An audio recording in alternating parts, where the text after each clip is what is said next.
Assalamualaikum warahmatullahi wabarakatuh. Waalaikumsalam warahmatullahi wabarakatuh. Kami dari Universitas Pelita Bangsa ingin mewawancara Ibu mengenai profesi Ibu sebagai guru karena kita sedang memenuhi tugas ujian akhir semester. Apakah Ibu bersedia diwawancarai?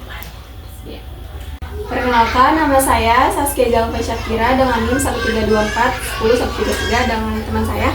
Perkenalkan, nama saya Nefot Mandala dengan NIM 1314 10 Sebelumnya dengan Ibu siapa? Dengan Ibu Siti Karama, Ibu saat ini mengajar di SD. SD Sukarati 02. Oke, baik, langsung ke pertanyaan saja ya Bu. Pertanyaan yang pertama, apa yang membuat Ibu tertarik untuk menjadi seorang guru? Kalau ditanya apa yang membuat saya tertarik, karena saya senang dengan anak-anak. Dari situ saya gimana ya tertarik biar kedekatan anak-anak saya semakin dekat. Udah profesi yang paling dekat dengan anak-anak itu guru, dan misi saya itu untuk mencerdaskan anak-anak untuk layak mendapatkan pendidikan yang lebih baik. Selanjutnya bisa lanjut dengan teman. Bu, izin ya. Sejak kapan Ibu mulai mengajar dan di jenjang pendidikan apa saja? Ibu awal mengajar di tahun 2008. Pertama kali Ibu mengajar di jenjang TK selama 2 tahun. 2010 Ibu pindah ke sekolah di SD Sukarati 02 dan sampai sekarang. Lama ya Bu. Lumayan. Baik, pertanyaan selanjutnya, bagaimana Ibu mempersiapkan materi pembelajaran sebelum mengajar? Sebelum kita memulai ke materi pembelajaran atau mulai belajar, biasanya guru itu datang lebih awal dari murid. Nah, di situ kita menyiapkan bahan ajar. Apa materi-materi yang sekarang harus dipelajari dari RPP. RPP kan mencakup pembelajaran yang harus disiapkan. Iya. Ini bisa lanjut. Apakah metode pembelajaran yang paling sering Ibu gunakan di kelas? Karena Ibu mengajar kelas tinggi, metode yang sering Ibu pelajari yaitu diskusi. Karena dengan diskusi kita mengajarkan anak satu untuk bisa lebih berani dan lebih fokus ke pembelajaran. Lanjut ya Bu. Bagaimana Ibu mengatasi siswa yang kurang disiplin atau kurang sopan terhadap guru? Memberikan arahan yang lebih baik, dan kita memberikan sebagai wejangan gitu ke anak-anak, memberi contoh, terutama contoh guru kan contoh. Contoh pertama kali mereka ada di sekolah, sebelum ya namanya anak-anak ya, semuanya pasti di tahap-tahap, apalagi di jenjang SD itu masih pada nakal-nakal. Cuma kita bagaimana menerapkan, yaitu bukan hanya berbicara saja, tapi kan memberikan contoh yang baik. Itu salah satu.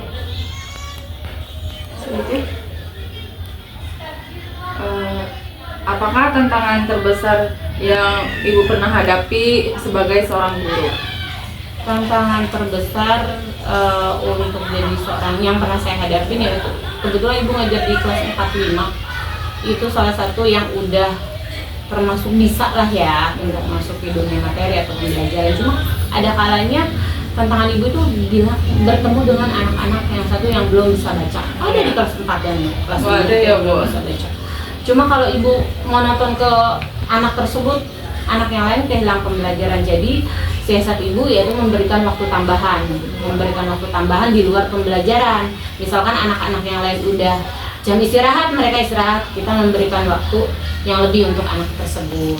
Terus di saat sudah jam sekolah pulang, nah mereka yang tidak bisa baca itu kita kasih waktu lagi, 10 menit atau 20 menit. Sepertinya cukup pertanyaan dari kami. Kurang lebihnya mohon maaf. Saya berdua izin pamit undur diri. Terima kasih Ibu sebelumnya. Assalamualaikum warahmatullahi wabarakatuh. Waalaikumsalam. Assalamualaikum warahmatullahi wabarakatuh. Selamat sore Ibu. Sore. Kami dari Universitas Pelita Bangsa, jurusan Pendidikan Guru Sekolah Dasar. Di sini kami mendapatkan tugas akhir semester mewawancarai pedagang UMKM. Sebelumnya, perkenalkan nama saya Saskia Jalpa Cakira dengan teman saya. Perkenalkan nama saya Kesah. Sebelumnya dengan nama ibu dengan Dengan Ibu Novi. Oke, langsung aja langsung ke pertanyaannya, Bu. Ya, Apa saja latar belakang ibu membangun usaha ini? untuk membantu suami mencari nafkah, Selain itu, untuk menambahkan membiayai anak sekolah dan membeli susu, dan untuk menambah jajan anak. Baik Ibu, pertanyaan selanjutnya, sejak kapan usaha ini berdiri dan bagaimana proses awal pendiriannya? Kurang lebih setahun lebih. Prosesnya alhamdulillah lancar, pelanggan juga banyak, alhamdulillah. Jadi bisa berkembang dengan baik, alhamdulillah. oke, dilanjut pertanyaan selanjutnya. Produk apa saja yang ibu jual dalam usaha ini? Makanan ringan, sembako, minyak, susu, kopi, sosis goreng, sosis bakar, es, Banyak ya? banyak ya, alhamdulillah. Baik Ibu, siapa target pasar dari usaha Ibu dan bagaimana cara Ibu menjangkau mereka? Target utama adalah warga sekitar, terutama anak-anak yang suka pada jajan, ibu-ibu yang suka pada beli sembako. Untuk menjadi target mereka, saya menawarkan jajanannya agar mereka membeli jajanan saya. Pertanyaan yang terakhir, apa saja sih susah dan senangnya membangun usaha ini? Maksudnya kayak tantangan susahnya gitu, susah dan senangnya. Susahnya ya kalau lagi sepi, kalau lagi rame ya alhamdulillah, tapi kebanyakan ya rame, alhamdulillah. Tantangannya ya warung mah sepi aja sih. Kalau lagi kadang sepi, kadang rame. iya, tapi alhamdulillah